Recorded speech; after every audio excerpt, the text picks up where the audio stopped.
Guys what's up, welcome back to gravity circle. क्या हालचाल मेरे प्यारे बच्चों के।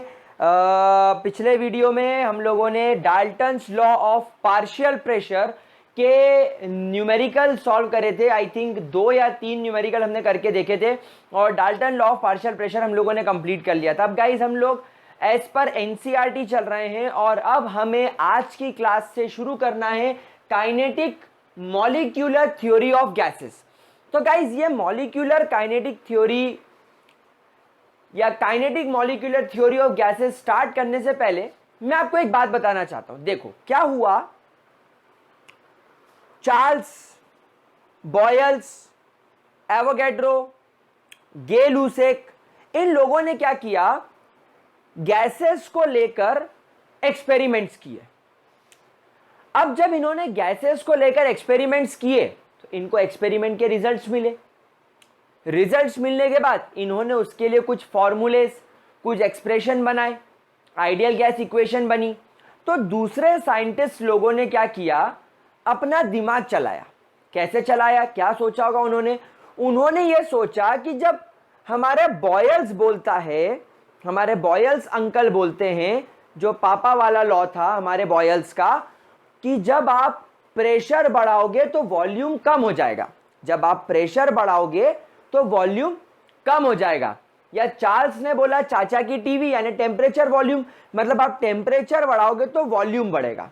अब जब चार्ल्स ने, बॉयल्स ने जो एक्सपेरिमेंट करे ये गैसेस को लेकर करे, इन्होंने 22.4 लीटर गैसेस के साथ एक्सपेरिमेंट करा।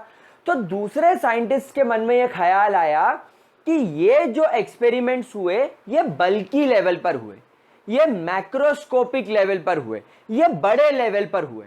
लेकिन हम लोग ये जानना चाहते हैं कि असलियत में उस गैस के मॉलिक्यूलर लेवल पर क्या हो रहा है। मतलब जब आप प्रेशर बढ़ाते हो तो गैस का वॉल्यूम कम हो रहा है, मतलब गैस के एक एक मॉलिक्यूल का क्या बिहेवियर आ रहा होगा। आप मेरी बात को समझ रहे हो? मॉलिक्यूल के ऊपर, यानी गैस के एक एक मॉलिक्यूल के ऊपर प्रेशर का क्या असर आ रहा होगा, टेम्परेचर का क्या असर आ रहा होगा, कि उनके वॉल्यूम में कम हो रहा है, वॉल्यूम बढ़ रहा है। तो यहां पर साइंटिस्ट के मन में यह सवाल आया कि क्यों ना हम लोग, रियलिटी में तो मॉलिक्यूलर लेवल पर देख नहीं सकते क्योंकि बहुत पुराने समय की बात है, तो इन लोगों ने क्या करा, विजुअलाइजेशन करा, यानी इन्होंने इमेजिनेशन करना चालू करा और इमेजिन करके एक थ्योरी पोस्टुलेट कर दी, जिस थ्योरी का नाम रखा गया kinetic molecular theory of gases.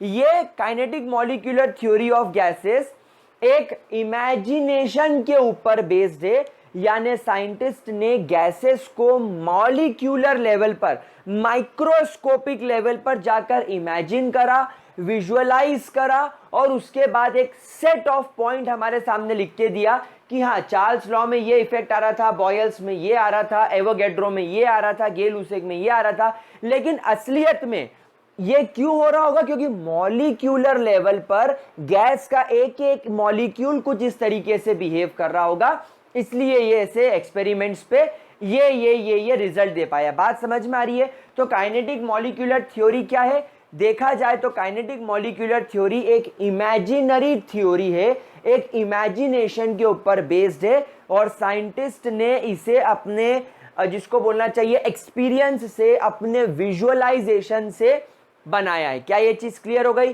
तो क्या आपको काइनेटिक मॉलिक्यूलर थ्योरी कैसे आई इसका बहुत अच्छा एक डिस्क्रिप्शन मिल गया?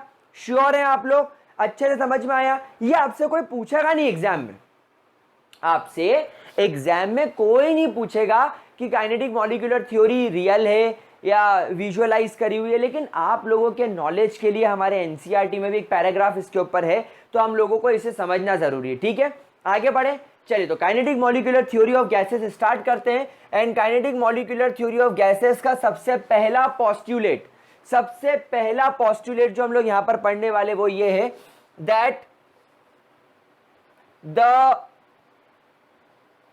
गैस, या ऐसा लिखना चाहिए, a gas contains several small atoms या मॉलिक्यूल्स, भाई कोई गैस में एटम हो सकता है, कोई गैस में मॉलिक्यूल हो सकते हैं, या आप जनरली इन्हें पार्टिकल्स बोल सकते हो। तो a gas contains several small atom, molecule और particles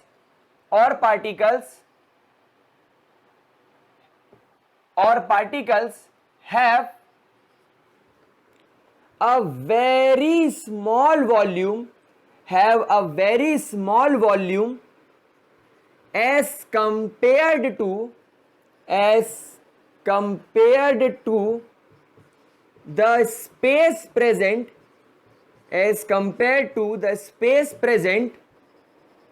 in between them, that is gas molecules or atoms are considered as point mass, that is the real or actual volume of gas is negligible as compared to the volume they occupied। अब इस पूरे statement का क्या मतलब है, अपन इसको शांति से समझते हैं गाइस। कोई भी एक गैस पकड़ लो, उसके अंदर ऑब्वियस सी बात है सेवरल यानी बहुत सारे स्मॉल एटम्स या मॉलिक्यूल्स या पार्टिकल हो सकते हैं। हर गैस के अंदर मॉलिक्यूल्स होते हैं। फॉर एग्जांपल अगर इस रूम में अभी नाइट्रोजन है तो नाइट्रोजन के N2 के छोटे छोटे मॉलिक्यूल्स इस रूम में घूम रहे होंगे। और नाइट्रोजन गैस अपन सब जानते हैं बहुत छोटा मॉलिक्यूल होगा, दो छोटे छोटे एटम आपस में चिपके हुए होंगे। तो गैस के पार्टिकल्स या गैस के मॉलिक्यूल्स या गैस के एटम का साइज कितना होता है, बहुत स्मॉल। अब साइज छोटा है, have a very small volume.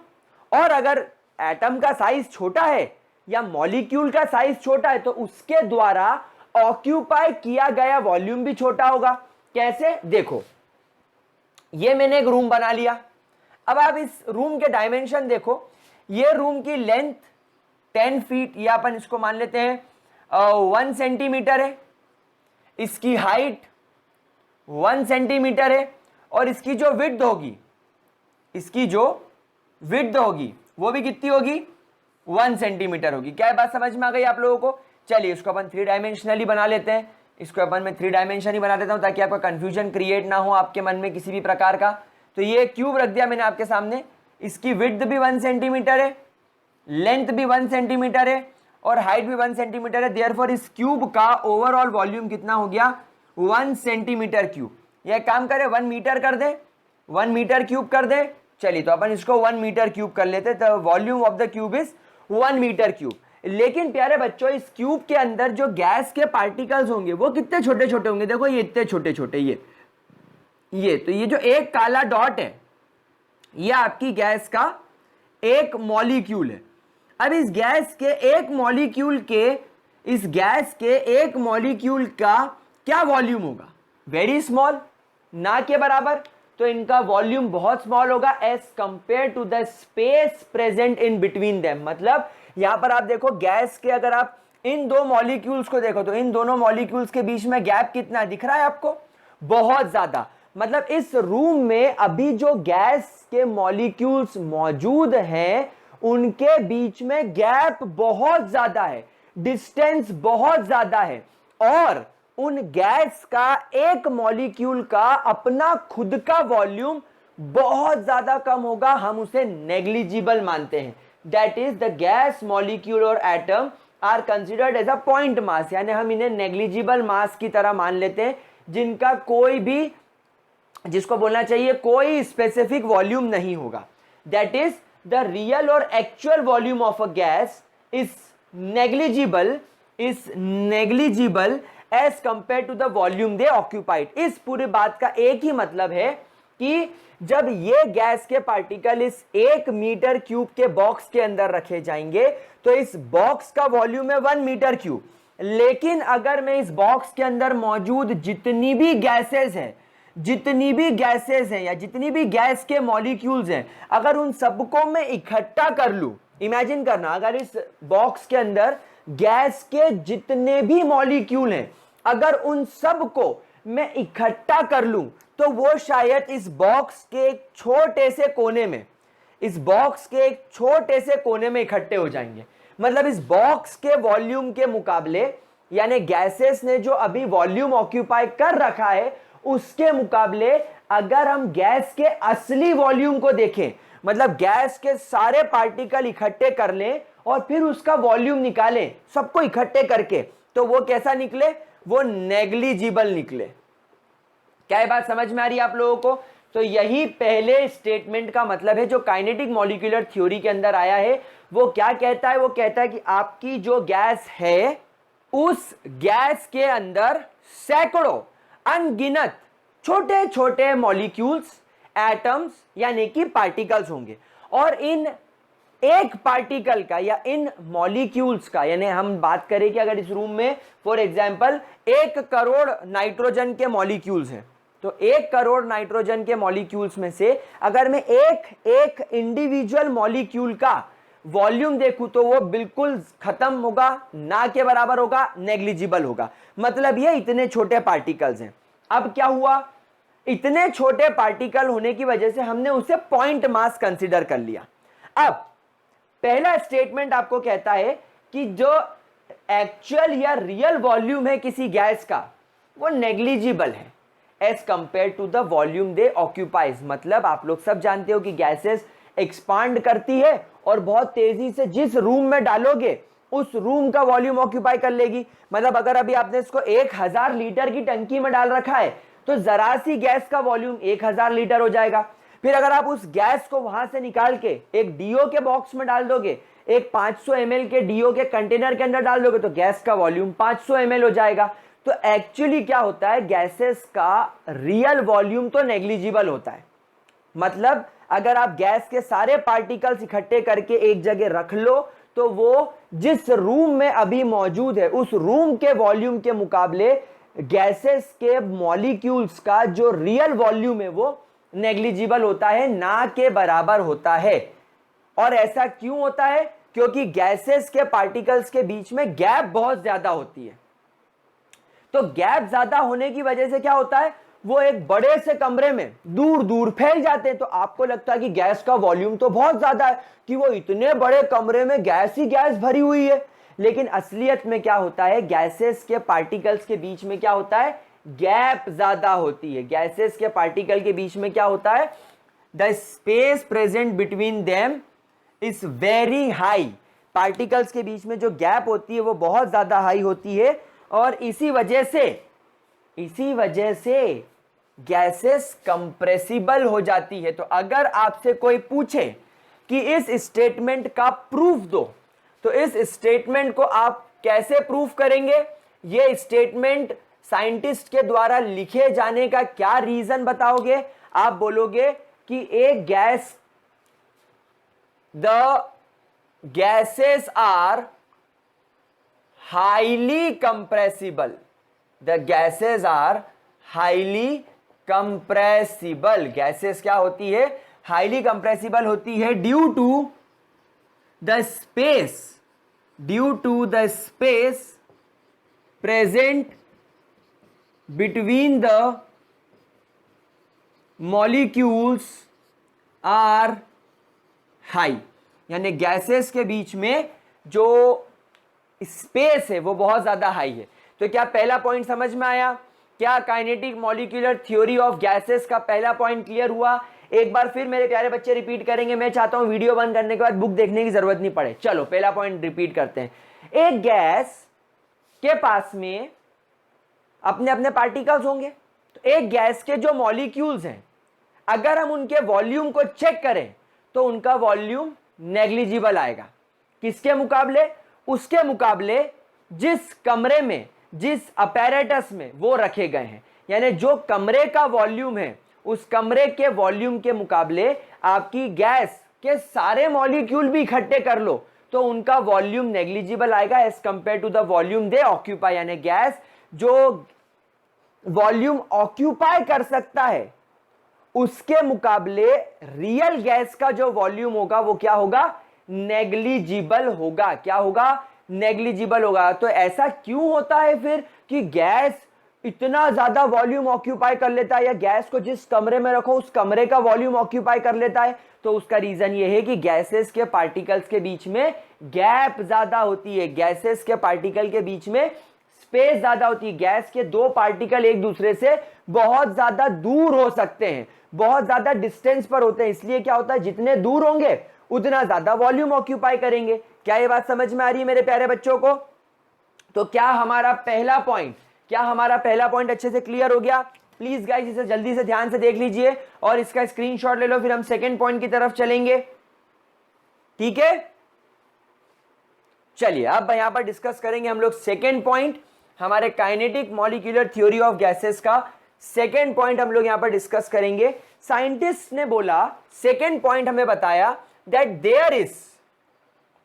There is no और नेग्लिजिबल, देयर इज नो और negligible force of attraction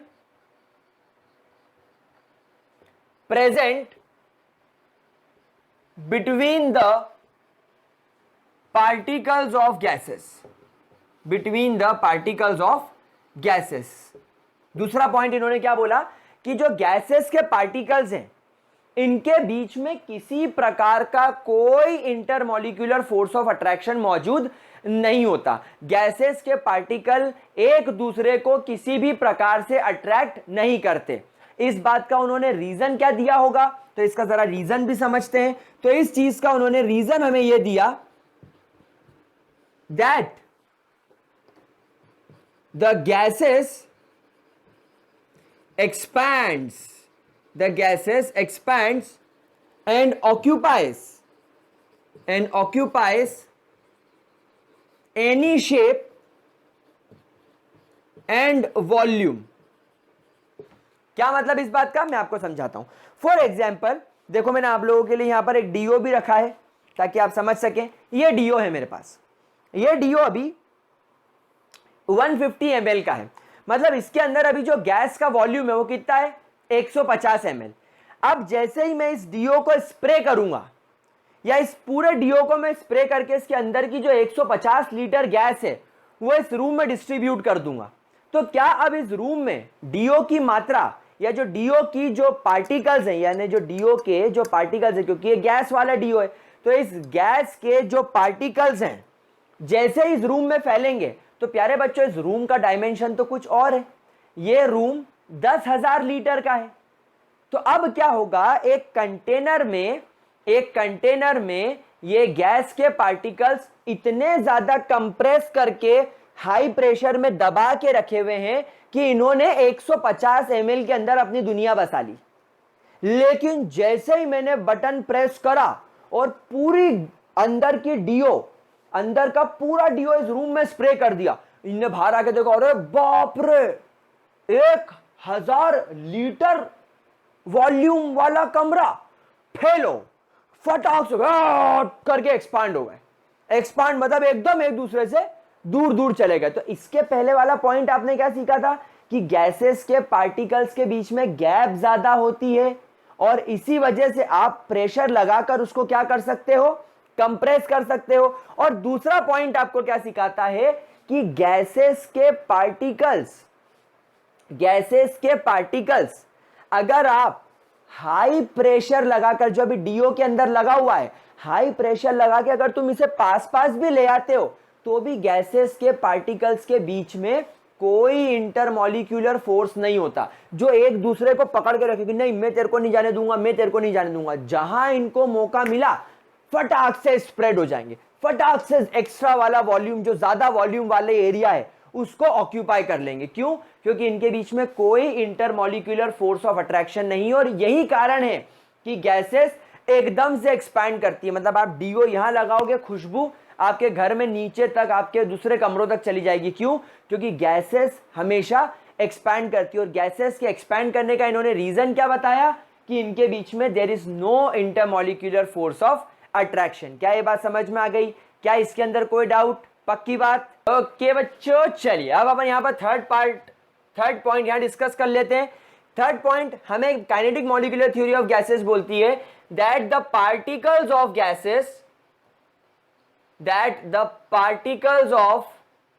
gases are in constant and random motion, are in constant random motion and are never at rest अब इस point का क्या मतलब है मैं आपको बताता हूं। इस पॉइंट का यह मतलब है, साइंटिस्ट लोग कहे कि कोई भी गैस का पार्टिकल कॉन्स्टेंटली यानी बिना रुके लगातार रैंडम मोशन कर रहा होता है। मतलब गैस का पार्टिकल कॉन्स्टेंटली लगातार बिना रुके रैंडम मोशन कर रहा होता है। जहां जगह मिल रही होती वहां पे वो इस तरीके से रैंडम मोशन कर रहा होता है बिना रुके। मतलब गैस का पार्टिकल कभी भी रेस्ट पर नहीं हो सकता। मतलब ऐसा नहीं हो सकता कि गैस का पार्टिकल जाए और उसको सुंदर लड़की दिखे और बोले ओ मैं तो रुक गया। जैसे रुकेगा नीचे गिर जाएगा, क्योंकि नीचे से कौन खींच लेगी? ग्रेविटी। समझ में आ रही बात आपको क्या बोला मैंने? तो बेसिकली इस पॉइंट को प्रूफ कैसे करा जाए, ये पॉइंट सही है, इसको प्रूफ कैसे करा जाए। तो गाइस इसको प्रूफ करने का तरीका है कि क्या गैस का एक फिक्स्ड शेप या फिक्स्ड वॉल्यूम होता है? नहीं, गैसेस का कोई फिक्स वॉल्यूम नहीं होता। अभी अपन ने देखा अपने वाइल्ड स्टोन वाले डीओ की 150 ml की बोतल के अंदर उसका वॉल्यूम 150 ml था, और जैसे ही मैंने पूरे गैस को बाहर निकाली, यानी मैंने वो वाइल्ड स्टोन का जो कंटेनर है वो फोड़ दिया मैंने फॉर एग्जांपल, तो सारी खुशबू सारी डीओ रिलीज हो गई और इस 1000 लीटर वाले कमरे के अंदर फैल गई। तो पहले उसका वॉल्यूम था 150 ml, अब उस डीओ का वॉल्यूम कितना हो गया? 1000 लीटर। कितना ज्यादा फर्क आया। तो गैसेस का कोई फिक्स वॉल्यूम नहीं होता। फिक्स वॉल्यूम हमेशा किसका होगा? जिसके पार्टिकल्स रेस्ट में हो। और किसके पार्टिकल रेस्ट में होते हैं? सिर्फ और सिर्फ सॉलिड के। सॉलिड के पार्टिकल्स इतने पास पैक्ड होते हैं कि उनको ना चाहते हुए भी वो रेस्ट में आ जाते हैं। इसीलिए आप अगर एक टी शर्ट पहन के सोए हो तो सुबह आपको वो टी शर्ट आपके ऊपर मिलेगी। अगर ये टी शर्ट सॉलिड नहीं होती और अगर ये गैस होती तो आप पहनते और मिलती किसी और के पास। समझ गए? आप बेड पर सोते और उठते गटर के पानी पे तैरते हुए। क्यों? क्योंकि बेड तो बह के कहीं निकल गया। समझ गए? तो ऐसा अपने को नहीं करना है, ऐसा होता भी नहीं। तो गैस के पार्टिकल्स एक तो एक दूसरे से बहुत ज्यादा दूर दूर है, पहले पॉइंट से हमने सीखा, इसलिए कंप्रेसिबल है। दूसरे पॉइंट से हमने सीखा कि ये एकदम तेजी से एक्सपांड करते हैं, यानी इनका वॉल्यूम हमेशा बदलता रहता है, और ये जिस कंटेनर के अंदर रखोगे ये उस कंटेनर का शेप ले लेंगे। इसी वजह से, किस वजह से? क्योंकि इनका कोई फिक्स वॉल्यूम और शेप नहीं होता। ये कैसे प्रूफ हुआ? ये प्रूफ हुआ थर्ड पॉइंट से कि क्योंकि गैस के पार्टिकल लगातार मूव करते रहते हैं। लगातार कोई चीज अगर मूव करेगी तो ना तो उनके बीच में कोई अट्रैक्शन डेवलप होगा और उनके बीच का गैप हमेशा मेंटेन रहेगा। भाई मान लो अगर मैं रेस्ट में हूं और पीछे से मेरा दोस्त भागता हुआ आ रहा है ड्रर, तो हम दोनों के बीच का डिस्टेंस कम हो गया। डिस्टेंस कम हो गया कि नहीं हो गया? तो ऐसा तो गैस के अंदर भी हो सकता है कि अगर एक गैस का पार्टिकल ऐसा खड़ा हुआ है और दूसरा गैस का पार्टिकल पास आ जाए तो उनके बीच में डिस्टेंस कम हो जाएगा, तो फोर्स ऑफ अट्रैक्शन भी लग जाएगा। और ऐसा हमने देखा है कि इन दोनों के बीच में ऐसा कुछ भी नहीं है, ना फोर्स ऑफ अट्रैक्शन है ना इनके बीच में डिस्टेंस बहुत ज्यादा है। दैट मींस अगर एक आगे जा रहा है तो एक इधर जा रहा होगा, ऐसे ऐसे ऐसे ऐसे ऐसे ऐसे मूव कर रहे होंगे। ये समझ गए बात को? तो इस चीज का अपन रीजन क्या लिखेंगे? What should be the reason? इसका रीजन लिखेंगे that the gases never possess a fixed shape and volume। Gas का कोई फिक्स शेप और कोई फिक्स्ड वॉल्यूम नहीं होता। इसी वजह से, किस वजह से? क्योंकि उसके पार्टिकल्स लगातार मूव कर रहे होते हैं, कभी रेस्ट पे नहीं होते। ठीक है, जल्दी स्क्रीनशॉट लो तो जरा इसका सेकंड पॉइंट रब करके अपन फटाफट पॉइंट आगे डिस्कस करें। चलो थर्ड पॉइंट डिस्कस करते हैं। थर्ड पॉइंट इसी से मिलता जुलता है। अभी मैंने क्या सीखा है, गैसेस के पार्टिकल कॉन्स्टेंटली और रैंडमली मूव कर रहे होते हैं, लेकिन आपको इनका डायरेक्शन भी बता दूं। The particles of gases moves in a straight line,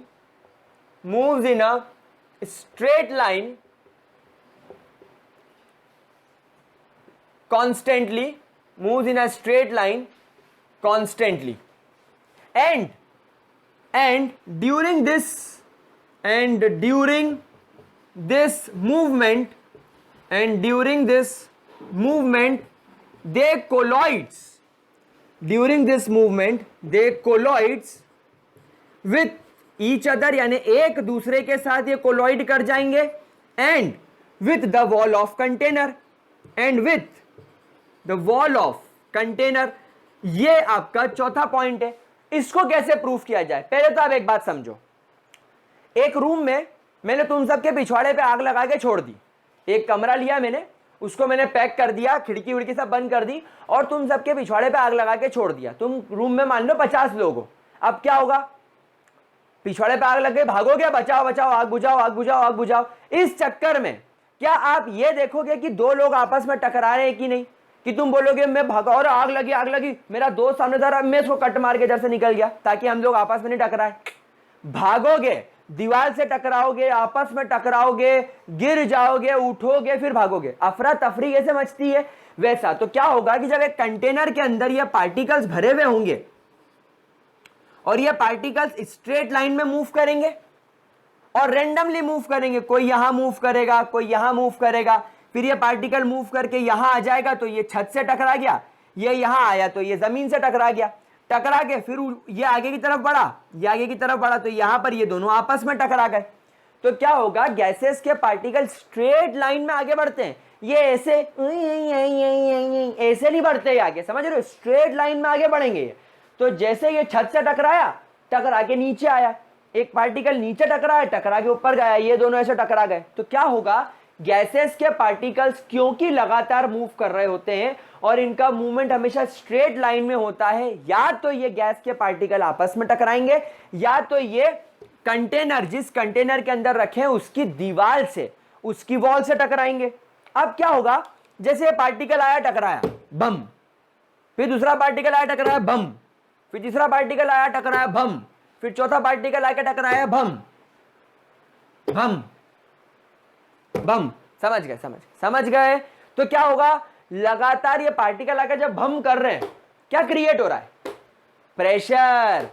gas pressure लगाती है, yes, there is a pressure applied by gases. तो वो इस पॉइंट से प्रूव होता। तो ये पॉइंट को प्रूव कैसा करा इन लोगों ने? इन लोगों ने इस पॉइंट को प्रूव करने के लिए क्या रीजन दिया?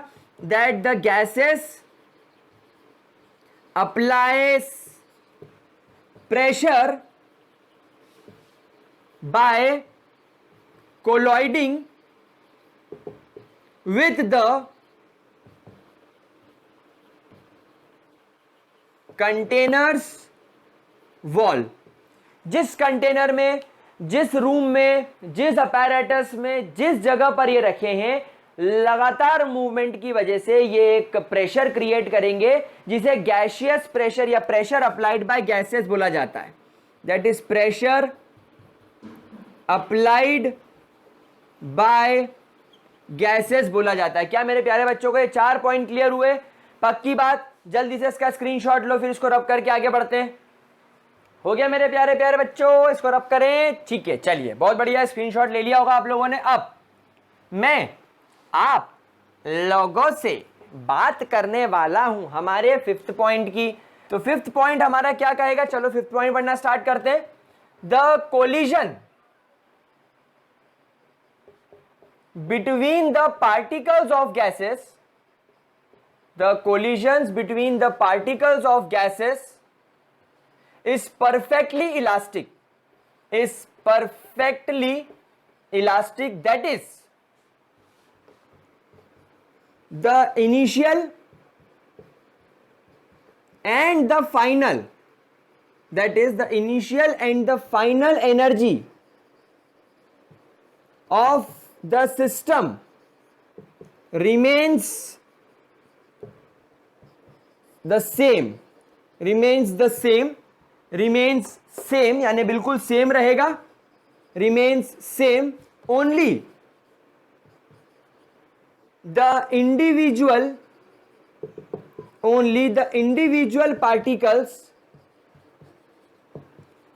may exchange their energies,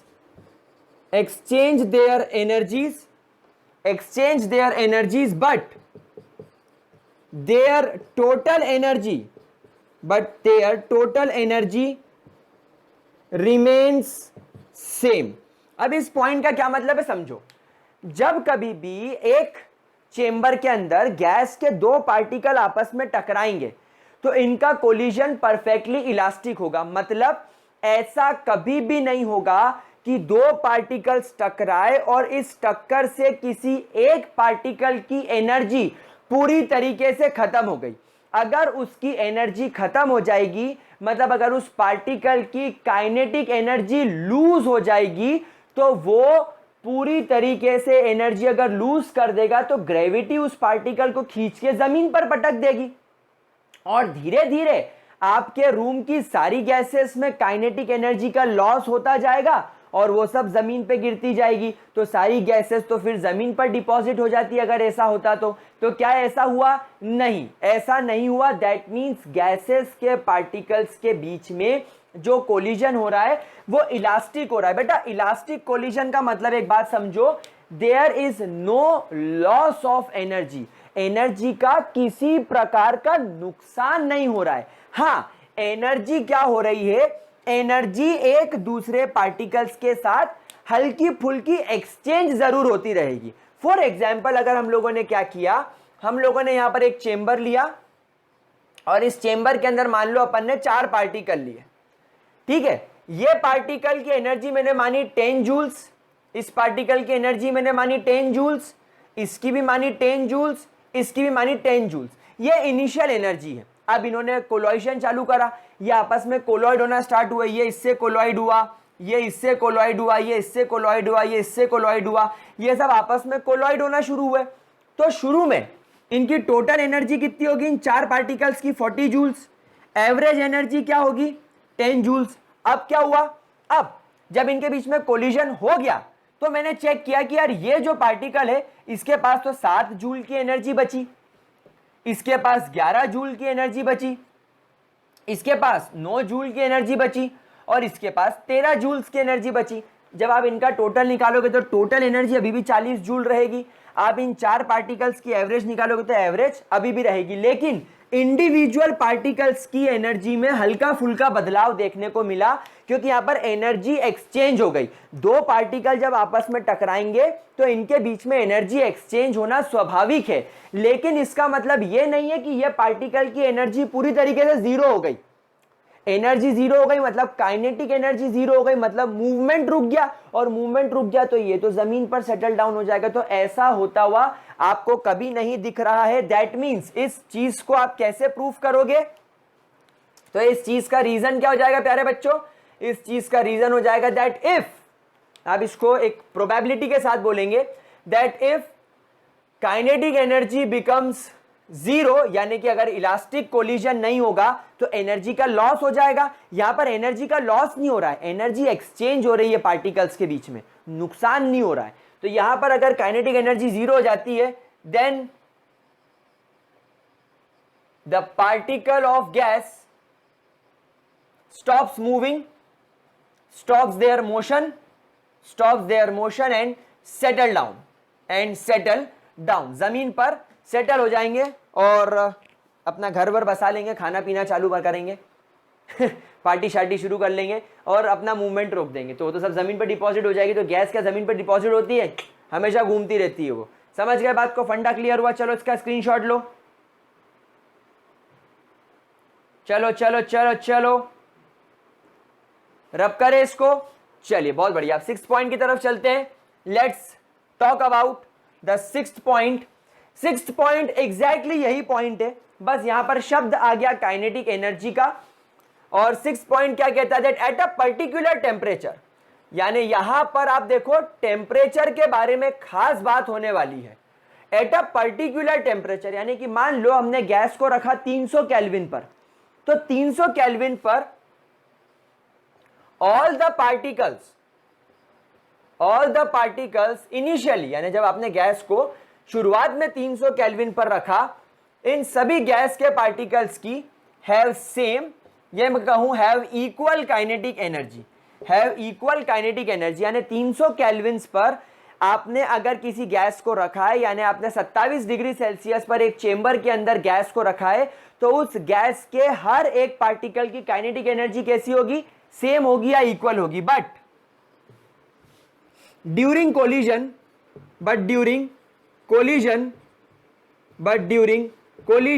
there may be a redistribution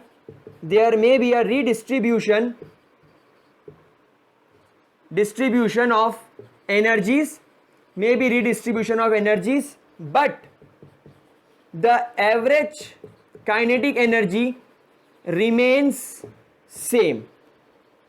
ये वाला पॉइंट समझ में आ गया कि भैया अगर किसी गैस की एक पर्टिकुलर टेम्परेचर पर मैं काइनेटिक एनर्जी देखूं, तो उस पर्टिकुलर टेम्परेचर पर काइनेटिक एनर्जी हर गैसेस की बराबर होगी। अब आपने टेम्परेचर 300 केल्विन रखा और गैसेस के पार्टिकल को कोलिजन करने के लिए छोड़ दिया, तो वो कोलॉइड होंगे, तो कोलिजन की वजह से इंडिविजुअल पार्टिकल्स की काइनेटिक एनर्जी में बदलाव आना ही आना है, लेकिन एवरेज काइनेटिक एनर्जी में कोई बदलाव नहीं आएगा। 300 केल्विन पर अगर एक गैस की एवरेज काइनेटिक एनर्जी 10 मान लो मीटर पर सेकेंड आ रही है, तो वो आखिरी तक वही रहेगी। एवरेज काइनेटिक एनर्जी में यानी उस सिस्टम के पार्टिकल्स की, उस गैस के हर पार्टिकल्स की एवरेज काइनेटिक एनर्जी 10 ही रहेगी। ऐसा नहीं होगा कि किसी की 8 हो गई, किसी की 50 हो गई, किसी की -1 हो गई, ऐसा कुछ भी नहीं होगा। 10 मतलब 10, इंडिविजुअली 10 की जगह किसी की 11, किसी की 12 हो जाएगी, तो किसी की 8 और किसी की 9 हो जाएगी, लेकिन एवरेज कितनी रहेगी, 10 रहेगी। पर क्या बोला मैंने यहां पर, एक पर्टिकुलर टेम्परेचर पर। प्लीज इस बात को नोट कीजिएगा प्यारे बच्चों, ये पॉइंट क्लियर हुआ, ठीक है, कोई दिक्कत। अब एक बात समझो, जैसे मान लो मैंने एक गैस का एग्जांपल लिया, नाइट्रोजन। एक नाइट्रोजन गैस को मैंने 300 केल्विन पर देखा कि 300 केल्विन पर नाइट्रोजन गैस के मॉलिक्यूल्स की काइनेटिक एनर्जी आ रही है V1, या अपन मान लेते हैं काइनेटिक एनर्जी 1 आ रही है, कितने केल्विन पर, 300 केल्विन पर। अब मैंने टेम्परेचर 450 केल्विन कर दिया, तो यहां पर काइनेटिक एनर्जी 2 हो गई। फिर मैंने 500 केल्विन कर दिया, तो यहां पर काइनेटिक एनर्जी 3 हो गई। मतलब यह देखा गया कि एक ही गैस की अलग अलग टेम्परेचर पर, एक ही गैस की अलग अलग टेम्परेचर पर अलग अलग काइनेटिक एनर्जी हो सकती है। तो यहां पर 7th पॉइंट अपन ये बात करेंगे, that a gas at a particular, तो अपन देख लिया, तो दैट ऐसा लिखना चाहिए, a gas at different conditions of temperature have different velocity, hence different kinetic energy, तो अब एक बात बताओ कि मैं अगर आपसे बोलूं कि मुझे बताओ कि नाइट्रोजन गैस के पार्टिकल्स की काइनेटिक एनर्जी क्या होगी, तो आप मेरे को ये बोलोगे सर 300 पर इतनी, 310 पर इतनी, 350 पर इतनी, 400 पर इतनी, 500 पर इतनी। पागल हो गया? नहीं। तो अगर मान लो ऐसा होता है, तो हम लोग एक काम करते हैं, एक एवरेज काइनेटिक एनर्जी निकाल लेते हैं। तो अब हम लोगों को यहां पर ध्यान रखना है कि हम लोग एक टर्म क्या इस्तेमाल करेंगे, average kinetic energy, different kinetic energy, hence we refer average kinetic energy of gases at a particular temperature. यानी अब हम लोग क्या करेंगे कि हम लोग बोल देंगे कि एक पर्टिकुलर टेम्परेचर पर गैस की ये एवरेज काइनेटिक एनर्जी है। दूसरा पॉइंट, ये चीज और भी एक तरीके से एप्लीकेबल है। अभी तो मैंने आपको एक झुंड के लिए बोला, अब अगर आप मान लो आपने 300 केल्विन पर एक गैस को ऑब्जर्व कर रहे हो, 300 केल्विन पर आप एक गैस को ऑब्जर्व कर रहे हो। अब 300 केल्विन पर गैस के अलग अलग पार्टिकल्स मूव कर रहे हैं, इनके बीच में कोलिजन होगा, तो यहां पर एक्सचेंज ऑफ काइनेटिक एनर्जी भी पॉसिबल है।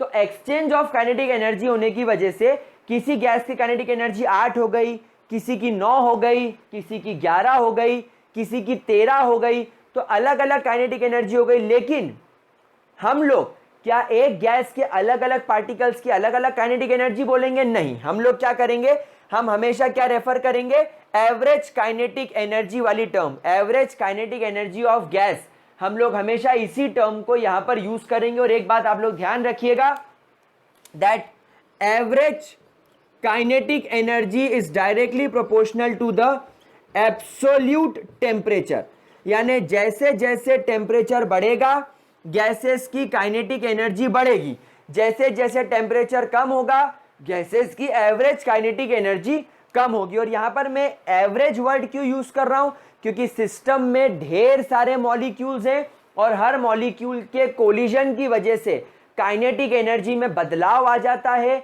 किसी की कम तो किसी की ज्यादा हो जाती है। लेकिन एवरेज काइनेटिक एनर्जी जो शुरू में थी मोशन के, वो मोशन करने के बाद में भी एवरेज काइनेटिक एनर्जी सेम होगी, इसलिए हम लोग हमेशा क्या टर्म यूज करेंगे, काइनेटिक एनर्जी। तो गाइस ये आपके 5th, 6th और 7th पॉइंट एक जैसा है, आप चाहो तो एक ही पॉइंट में सारी बातें लिख सकते हो, कोई मार्क्स नहीं काटेगा। या अगर आप चाहो तो जैसे मैंने अलग अलग पॉइंट्स लिखे आप अलग अलग लिख सकते हो, ठीक है। तो अ गैस की जगह मुझे लिखना चाहिए पार्टिकल्स ऑफ गैस, ऐसा लिखना चाहिए, particles of gas at different conditions of temperature have different kinetic energies, है ना। या ऐसा बोलना चाहिए, the particles of guys have different velocity at a particular temperature, eight a particular temperature, at a particular temperature have different kinetic energies, hence different kinetic energy, hence different velocity। इसलिए हम लोग क्या रेफर करेंगे, average kinetic energy वाली term यहां पर use करेंगे। तो गाइस जल्दी से इसका स्क्रीनशॉट लो, मैं आपके बोर्ड के सामने से हट गया हूं।